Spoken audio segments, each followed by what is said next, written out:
Hello, આજે ઘણા time પછી હું વ્લોગ ઉતારું છું. તો આજે અમારા ઘરે મારા નણંદ ને મારા સાસુ ને બધા આવ્યા છે અને આજે અમારા શ્રીનાથજી ખંડિત થઈ ગયા હતા ને, તો એનું પાછું મમ્મીએ બધું સરખું કર્યું છે, રિનોવેશન કામ.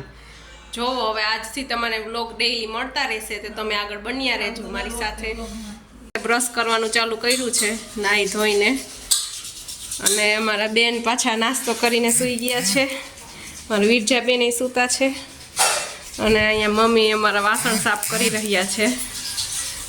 હા, અને હવે હું મારા કામે વર્ગીશ. આગળ બેન કહે છે કે અમને બદનામ કરી નાખી, જરીક વાર સુઈ તો તમે બદનામ કરી નાખ, પણ સૂતા છે એટલે અમારે દેખાડવું પડે ને. કામ કરતા હોય નથી દેખાડતા. એવું છે તેજસ? હે એમ છે ને, એટલે જ ને. તો આગળ બન્યા રહેજો અમારી સાથે. ના ના, મને શું ફેર પડે? કાંઈ નથી ફેર પડતો. જો કેવું સરસ બ્લેન્કેટ ઓઢીને સૂતા છે મારા બેન.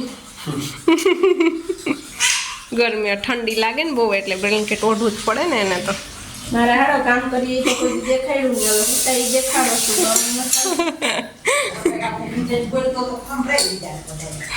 તોય સંભળાય આમાં કા? તમને સંભળાય ને મારે બધાને સંભળાવું. શ્રી કૃષ્ણ. આવજો.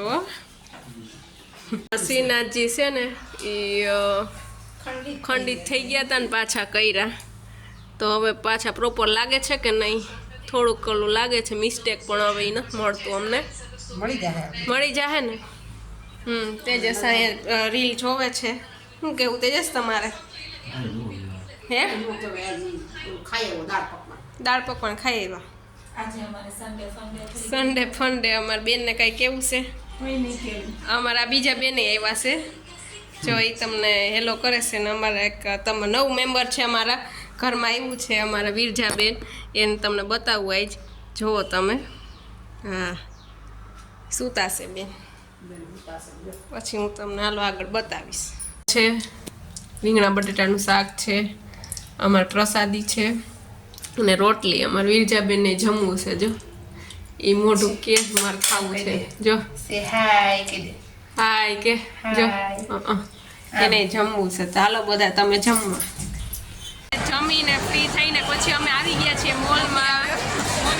મમ્મી ને બેન ને પછી જો અમારા વીરજાબેન મોલમાં લઈ આવ્યા છીએ, અને મજા આવે છે મોલમાં. જો કેવી જોવે છે અમારી વીરજાબેન મોલમાં. નહીં મજા આવે ને? હા, એટલે હવે અમે નીકળીએ છીએ પેલેડિયમ મોલમાંથી. તો તમને કહીશ હવે પાછા આવતા રહીએ.